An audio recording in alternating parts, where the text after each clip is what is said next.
Welcome back to Healing with Krista. I am your host, and today we are on episode 5 Ghost Encounters and Paranormal Activity Stories, Part 2. Before we begin, I just want to say thank you to everyone who submitted their ghost encounters, paranormal activity stories. I truly appreciate your time and your willingness to share your experience, not only with me, but to all the listeners out there. And I do respect everyone's privacy. So if you want to remain anonymous, I'm going to keep it anonymous. Then if you want to share your name, that's fine too. Whatever works for you. But tonight's episode, it's going to be a lot shorter. I didn't get as many submissions as I wanted to this time around, but I'm still excited to share the stories that I did receive. So I did want to give you guys a heads up. This episode isn't going to be as long as the other one, but I just want to say thank you guys for being here. Thank you guys for listening. And I'm sorry it took me a minute to get this episode posted, but I hope you guys enjoy this episode. All right, here we go. Hey, Krista. I want to stay anonymous, but I've been listening to your podcast since you first posted about it on social media. I seen your post asking if anyone had a scary story to share or a paranormal story, but I finally worked up the courage to share this. This happened about 15 years ago when I was around 16 years old, living with my grandma out in the country. And when I say country, I mean in the middle of nowhere. There was cornfields directly behind our house that stretched for a few miles, or at least it felt that way. Hardly any cars ever came down our road. Most nights it was so quiet you could hear the wind moving through the fields. I lived there with my grandma, my two younger siblings, and my two older siblings, my aunt and my uncle. The house was always full, but at night it felt scary out there. I actually shared a bedroom with my two younger siblings because the house wasn't very big. We had two beds pushed against opposite walls and a little window that looked directly towards the backyard and the cornfields. At night, that window always creeped us out. My grandma used to joke that Bigfoot lived out in the fields behind the house. Anytime we wanted to go outside after dark, she'd say, "You better stay inside before Bigfoot gets you." But then we thought she was just trying to scare us so we wouldn't wander around outside at night. We used to like playing in the cornfield and create mazes and do kid things. Now I'm not sure if my grandma was teasing us about what was outside after dark. The first time it happened, it was sometime after midnight. I know it was pretty late. My younger siblings were already asleep, and I was laying awake listening to music, quiet enough so I wouldn't wake them up. And then out of nowhere, we heard a loud bang. Something slammed on the side of the house so hard it shook our bedroom wall. My younger siblings woke up out of their sleeps. At first, I thought maybe something fell, but then we heard another bang. This one sounded even harder, and then another. The sound was so violent, it honestly felt like someone was throwing cinder blocks against the house. My younger siblings started crying. I remember one of them grabbed onto my arm asking me what that noise was. I didn't know what to say because honestly, I was scared too. My older siblings came rushing out of their rooms and my grandma stepped into the hallway, looking half asleep, but strangely serious. And the first thing she said was, "You guys don't be trying to go outside. Stay in your bedrooms." I heard her on the phone talking to someone and later found out that she called the police department. I asked my grandma what she thought it was, and she looked right at me and said, "Probably Bigfoot throwing rocks again." Usually she laughed when she said things like that, but this time she didn't. None of us slept the rest of the night, and then cops arrived and searched around the home, and they said whatever it was, they must have scared them away when they arrived. The next morning, we all went outside expecting maybe teenagers had messed with us or someone was trying to scare us. Instead, beside the house were three massive rocks, or it could have been 4. I can't really remember. But they were really big. One of them was so heavy that my older brother and uncle couldn't fit it or couldn't lift it. Another had actually dented the sidings where it hit. What scared me the most was where they came from. Behind our house was nothing but open yard and cornfield. So whoever or whatever threw those rocks had to launch them from far away.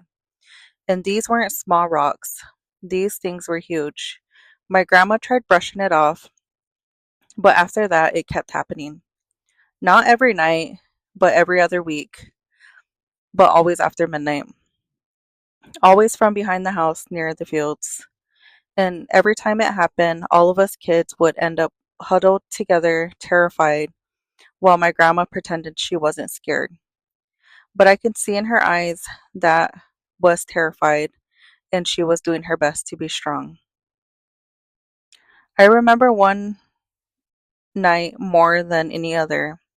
It had been raining outside and it was pretty windy. My younger siblings and I were in our room trying to fall asleep when suddenly we heard a loud banging noise again. A rock slammed into the side of the house so hard the window shook. Both of my younger siblings started crying immediately. Then another rock hit, and another. The entire house felt intense.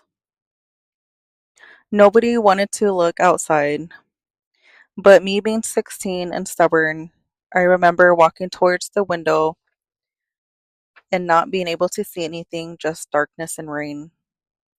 And then I noticed something strange, that there was movement in the cornfield, and I realized that it wasn't the wind. Something was moving through the corn fast. You could literally see the stalks separating in a straight path. And whatever it was, it looked tall. Too tall. I know that might sound crazy or made up, but the corn was around 7 feet high, and I could still see the movement above parts of it. I remember freezing up and not knowing what to think. And then suddenly there was a bang. It slammed into the back side of the house. I remember my grandma screaming, and my younger siblings buried themselves under the blankets. I remember my older brother grabbed a flashlight but refused to actually go outside. None of us wanted to go outside. We all stayed awake until sunrise, with every light in the house turned on. The next morning, there was another rock beside the house, bigger than anything we'd seen before. I'm talking something that should have taken 2 grown men to move. There was never footprints, never tire tracks, or no signs of people. Nothing was ever stolen. Nothing was damaged except where the rocks hit. And eventually it just stopped, or I don't remember it happening after that. Like whatever had been out there finally left. But I'll tell you this, every single one of us still talks about it to this day. Even now as an adult, if I hear something hit the side of my house late at night, I still freeze and remember what happened at my grandma's house. Because deep down, a part of me still wonders what was standing out there in those cornfields watching our house. Since then, my grandma passed, and eventually we all went our separate ways. And people still live in that house, and I sometimes want to ask them if they heard anything while living there. Anyways, thanks for letting me share. You can share this if you want, and if you want, I can share a few more stories. This story is submitted by Chantel, and it goes, so Dakota and I just got off school. Grandma went to Sioux City, and Dakota was probably around 10 years old. Not sure.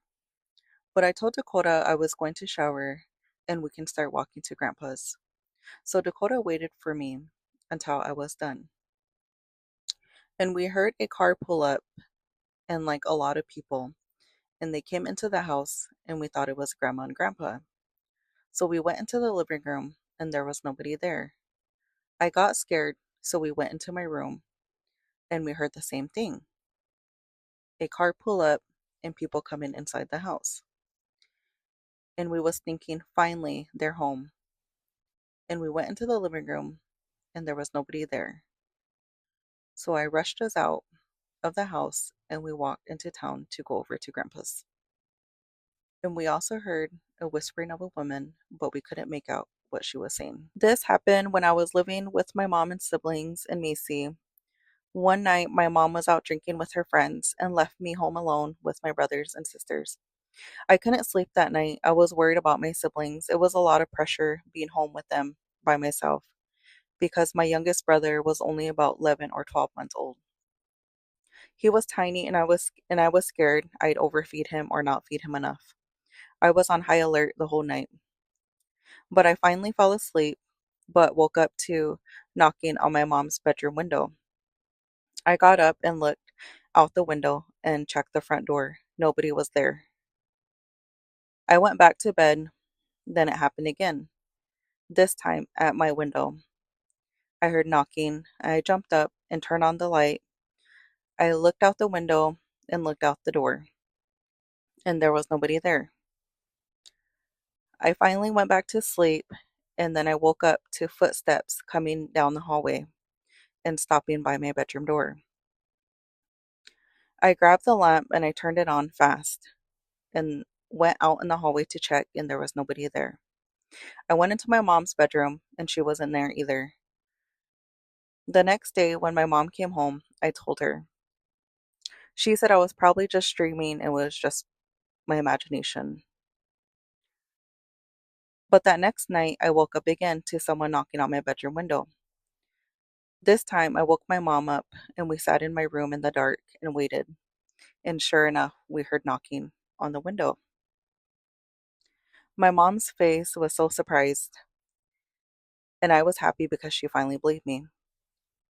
And she just told me, don't open up the curtains and don't pay attention to it, or it's going to keep messing with you. So I stopped. I ignored the knocking, and I just put the blanket over my head and pretend I didn't hear it. After about a week, it stopped. Whatever it was, it gave up. But I'll never forget those footsteps in the hallway. It sounded so real, like somebody was running fast down the hallway. That's all for today's episode. Thank you so much for tuning in and listening. I've truly enjoyed doing these ghost encounters and paranormal activity stories. And hopefully in future, I'll get more stories and submissions to share. If you have a paranormal experience you'd like to submit, or if there's a topic you would like for me to discuss on this podcast, please feel free to reach out and send it my way. My goal with Healing with Krista is to help those around me while also continuing my own healing journey. I hope to create a safe and healing space where everyone feels heard, supported, and welcome. Until next time, take care, stay safe, and stay blessed. Thank you.